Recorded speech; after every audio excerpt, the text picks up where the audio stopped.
It's time for the Pat and Patti Show, starring Patti Smith and Pat Hughes. Well, folks, welcome to the Pat and No Patti Show. That was kind of, I think people didn't quite grasp what was going on last week when we were talking about that, and that it was going to be all over. It ain't over till it's over was the title, more or less. And of course it is over. Pat and Patti is no longer, and we're looking for a new name. Patti is out looking for property. She is headed probably to the big city. That's right. She is devoting all of her energy and time to getting out of Paulding County, and will be relocating once she finds a property in somewhere in Atlanta. So we wish her well. Well, yeah, absolutely, we wish her well, and you know, I don't want to jump out of the picture there, and so I'll go back to this other shot. But yeah, it's in looking at properties. Yeah, I've been doing a little bit of that myself. One of the funniest things, and I think I can probably borrow just a little bit of video from New Orleans. A piece of property that I was looking at was owned by it's in foreclosure. It was owned by a Paulding County resident who had a mobile business that carried him all over the southeast United States. Apparently, he's divorced and had some teenage kids. He got kind of tied up with some other stuff. But anyway, we still don't know what possessed him. In February of 2014, he is down in New Orleans. This is right before Mardi Gras, okay? And he's walking in Jackson Square, which is where all the art types hang out and show their art. They got art up against the fences and stuff. And he's walking down there, and he sees this very colorful art, because we got the photos of it and saw the photos. Of this black fellow that painted some, I'd say almost Caribbean type scenes, if you will, on these on board. And he pulls his 38 Ruger or whatever in the world it was out, bam, bam, bam, bam, bam, shoots them things up, and of course he ends up getting caught and thrown in jail, and of course he bails out and comes back to Georgia and does his job and whatever. But he skipped out on bail a couple of times. And anyway, they finally caught up with him and put him back in jail. And they held him 31 days. And in Louisiana, because they held him on, he had pled guilty and gotten 2 years probation for his shooting up the art scene. But they kept him in jail because they had him on a hold from Tuscaloosa, Alabama, and that hold was for first-degree theft charge of some sort. Anyway, it became a cause celeb in New Orleans because they charged $97 a day to house those folks, and it was cost the city of New Orleans $3,000 to hold him, and for Alabama folks. And what were the charges they had brought up against him? Disorderly conduct, and I guess was it? Well, firing a gun, yeah, it was relatively serious. Nobody got hurt, except for the art and the artist's ego. But that might have actually worked in favor of the artist. Well, yeah, it could well have. It was because he got the marketing ploy or something, and publicity. He got a great deal of publicity. I'm sure he got those art pieces of panels sold for extra money. Exactly, I was about to say that. That might have been. But its impact in Paulding, I'd not heard of this fellow before, and you know, from all I gather from his neighbor and whatever, he's a nice guy and all that sort of stuff. Just kind of got crossways in this, but he's on the lam, I have to assume, and he's sitting there worried. Well, his house went into foreclosure, and in whatever, his property went into foreclosure, and I was looking at it. But that was kind of the funny story that just kind of came out. You know, you don't expect to type in somebody's name and see article in New Orleans times picayune about that. So that was that. But you know, amazing what you find out when you're looking around at property and stuff. And I'm sure it's fascinating. And I'm sure that Patty's quite fascinated with her explorations. But what we're not about talking about those things. We got an election coming up in the city. You told me that there was money for anti-airport folks. Well, I had just heard through the rumor mill that there was money available for the right candidates in these races, but I haven't heard of any names. Yeah, you know, anybody running against the incumbents in either race, which is kind of strange because we're about a month out. Well, we're actually 10 days away from declaration now. Oh, okay. I thought it was the end of next month. Wow. No, the So qualifying is I think August 31st to September 3rd, 4th, 5th, somewhere along in there. I mean, it's right over the holiday and whatever. So I haven't heard anything about anybody either. You know, they haven't been able to get anybody. I mean, you know, I think it's going to be kind of hard to beat Boyd, and I don't know what the sentiment is against the mayor of Hiram. Well, all the negativity out there, and you know, I think really the problem is that when you look at this whole thing as strategy and that approach, you really start to get the idea that strategies are being concocted, and they know who they can get out to vote. They've got their organization. You know, it's very organizational. I think the organization of the anti-folks is really a sight to see. I mean, getting people. We were talking about this earlier. Your son came up, and we were doing a little 7th grade economics, and came out. Well, you know, you ever heard the phrase "time is money"? Well, that means time equals money. And, you know, look at the amount of time invested in this and going to the meetings. Those meetings are marathons, for God's sakes. I mean, when I was covering them for the newspapers and, 10 and 20 years ago, we'd occasionally have an hour and a half meeting or a 2-hour meeting in zoning primarily. But doggone, every one of them now,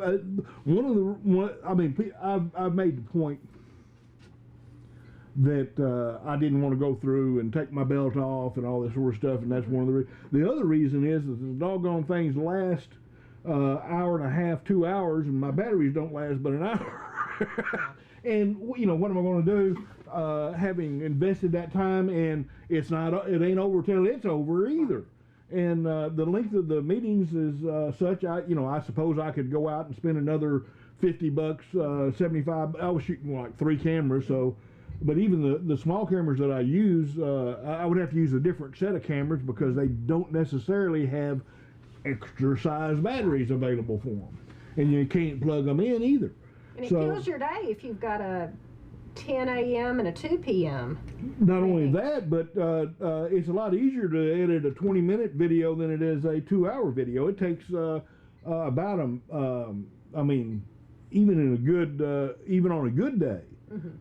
If you can get through a rendering process on that stuff in less than 1.5 minutes of rendering for every minute of video, and so you're talking about 2 hours of rendering on an hour and a half video. My goodness. You can slap it up and just run it straight, and a lot of people do, but I like to change shots and things like that.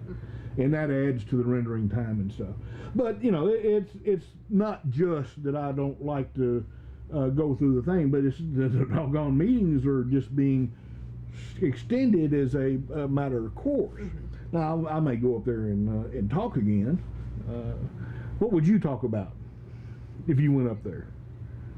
In a couple of, I think the first meeting of September, I'm planning on talking about something that has been on my mind a lot, which is the increasing rate of poverty in Paulding County, as well as the decreasing home ownership rates in Paulding County and the impact that that's going to have.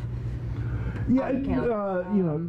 So I'm not going to say anything more because I'm still, working on putting together what all I want to say. But it is, it's alarming because in some areas of the county, looking at school statistics, the number of free and reduced lunch recipients have almost doubled.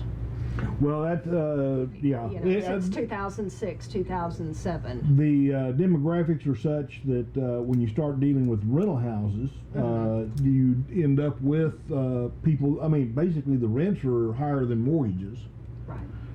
and a lot of these houses were bought almost 40, 50, 60 cents on a dollar. Well, you have a situation where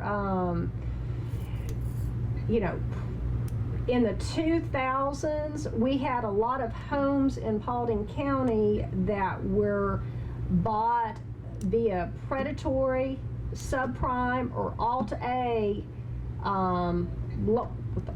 loans. Right. And so those people who obtain those type of loans, they're walking a very thin line each month in terms of being able to make those payments. The interest rates are usually higher than normal, or they're interest only, and so any kind of downward change in their income is going to throw those people into a situation where their home is going to be foreclosed on. And we saw a lot of that in 2007, 2008, 2009, and in many cases these homes, like you said, were bought for pennies on the dollar by investors who bought large lots of them and then proceeded to turn them into rentals. And there is a big issue when you have landlords who are not local buying inexpensive housing that was probably not Well maintained. was not extremely well built nor maintained, and the name of the game is profit, so they probably did the bare minimum to make the house look cosmetically good to get somebody to rent it. And then you have large you have lots of neighborhoods who had high levels of foreclosures. You've got neighborhoods in certain parts of the counties where the bulk of the neighborhood is rental, and that has a destabilizing effect on your community when you have people moving in and out. And also the rents here in Paulding County are below other areas in the Atlanta metro area. So you have a situation where people are moving into the county not because they think Paulding County necessarily is a wonderful place to live. It's because it's affordable. And the people that are renting the houses are, because of the price point of the houses, are going to be low income, or lower income, poor, but even they may have Section 8, have Section 8 vouchers.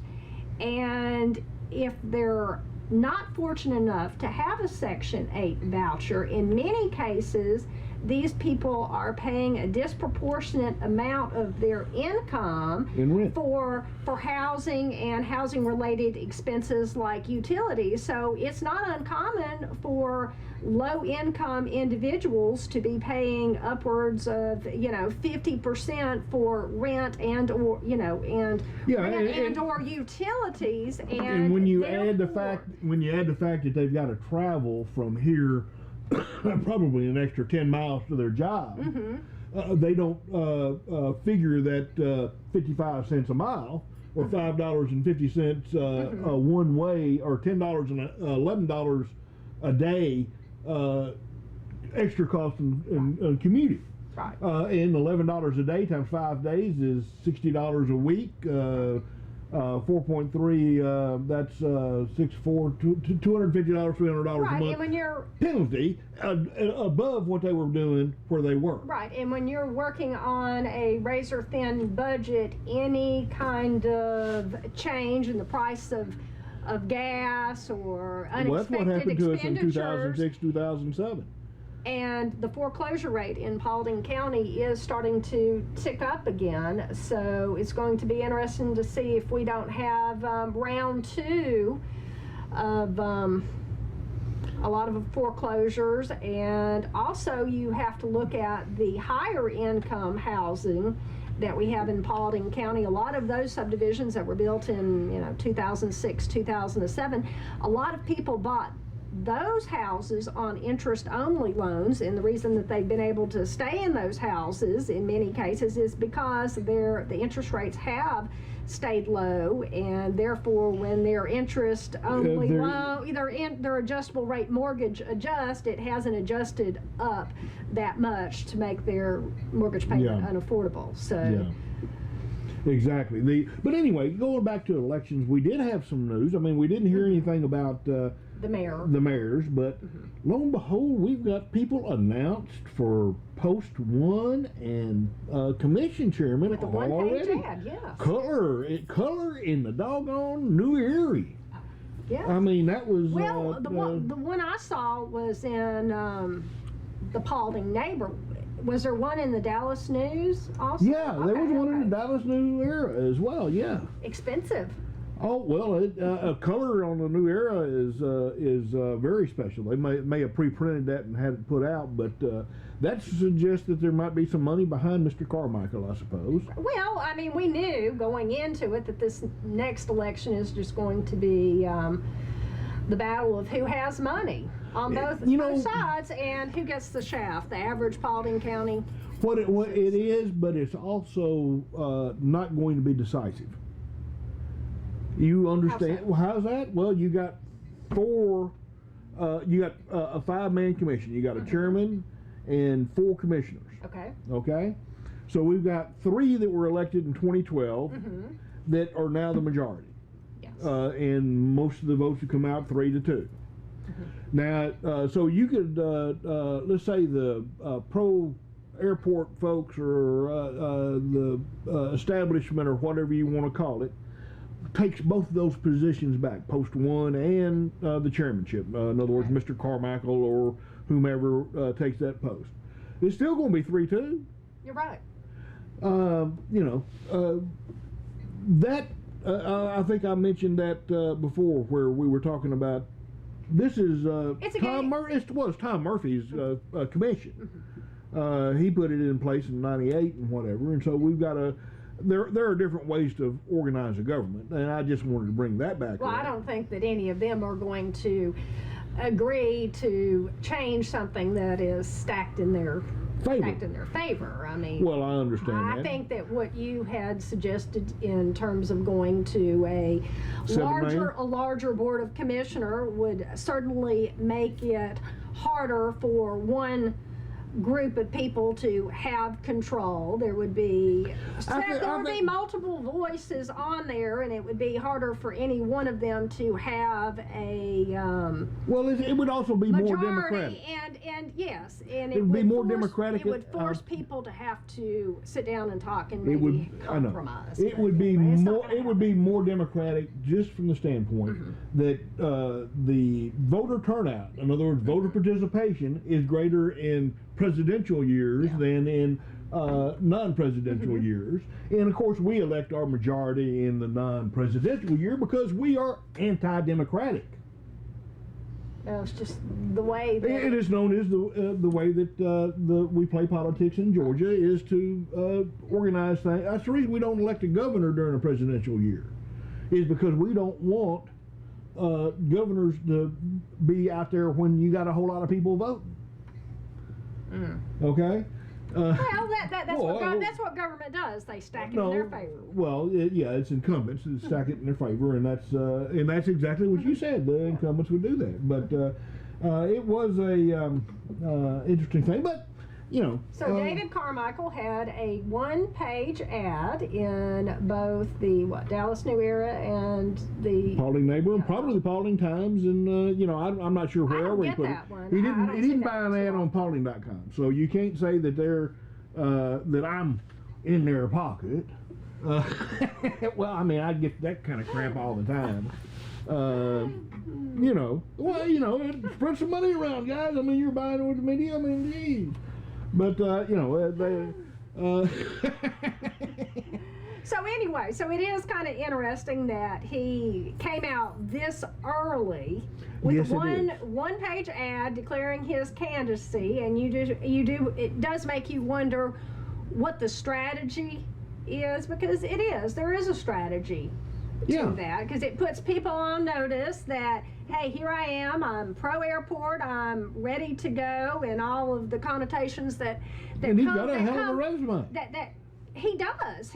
I mean, in looking at that, I mean, because let's face it, people have their own reasons for selecting who it is that they vote for. You know, I mean, some women will always vote for a female candidate. Some people will never vote for the incumbent. Some people will vote for somebody based on affiliation of some sort. Yeah. You know, hey, you go to my church, so both, you know, both Todd and, you know, there's also been rumored that Todd Pownell may throw his hat for chairman in a few years. So it's going to be interesting, since both of them go to, what church is that? I think it's Westridge. You know, that's a big church, so a lot of people, you know, will vote for, hey, you know, this guy goes to my church, well, so I'm a lot of them do. You know, and you know, in looking at Carmichael's resume, you know, there's a lot to like, you know, because he's former military, so a lot of military people will be inclined to vote for him.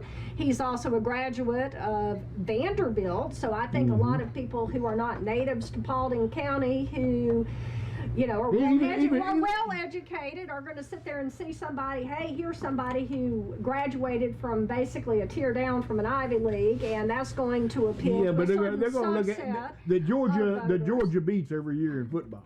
Okay. Well, that's probably more on their mind than it being a tear down from Harvard. I like intellectualism versus football. But anyway, so as you can see, I mean, he's got, and plus he's heavily involved in youth sports. And, well, so's Todd. And so is Todd. So I mean, he's an attractive candidate, you know, to a lot of people. But then so is Todd, because. Well, conversely, on the opposite end of the spectrum, on the airport issue. So, I mean, we do have some good candidates. It's going to be, you know, good political theater going into the election cycle. And we're going to think on this a little bit. And when I post this, I'm going to put up a poll and see if we can use a poll to, because I mean.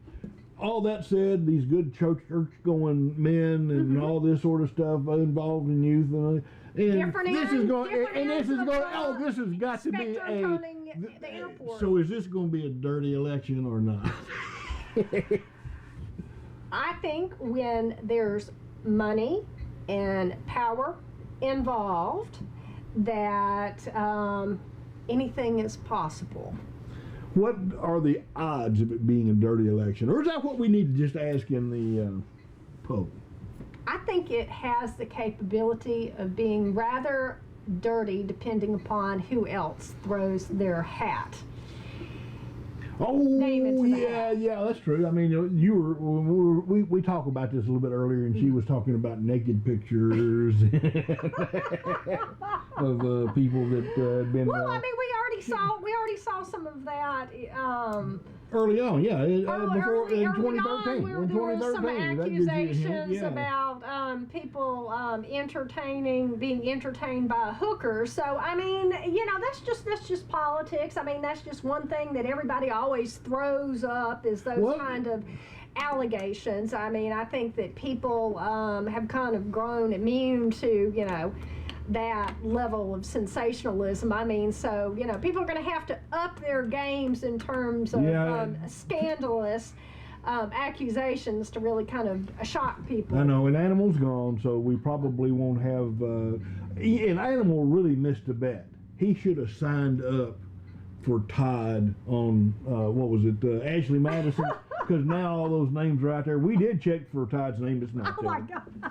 We checked for David Austin too. I mean, you checked see if your name was out there, or somebody had set up an account for you. Yeah, I mean, stranger things happen. Because I think you can set up like a free account, but then I don't know what a free account entitles you to. But then you have to pay. You have to buy credits to get in on the action. Yeah, you got to buy credits to get the email address of the person or the connected to the people that you find attractive. Oh, so you can look for. Is it one of those things like some of these dating sites where you can look for free, but then if you want to talk to somebody, you got to outlay some cash? I'm catching one now, there, suckers. I mean, no. That's the way that they look at it. I mean, it's that's the internet business based on porn and sex. So nothing new there, is there? But I think everybody just needs to be stocking up on the microwave popcorn now, because it's going to be very entertaining going into the election cycle. Well, I'm going to say that we had hoped, and there was an effort by one. Person, a fellow named Philip Weehunt, to come appear with us today. We'd hoped that he was going to show. He had some conflicting things, but he promised me in a PM that he would be at our next show. So we're going to hopefully have a new name. I mean, the Pat and Not Patti Show is kind of silly, and and we should have some new voices. And we're always eager for voices. I mean, even if they're dissenting. Oh yeah, I mean, because gosh.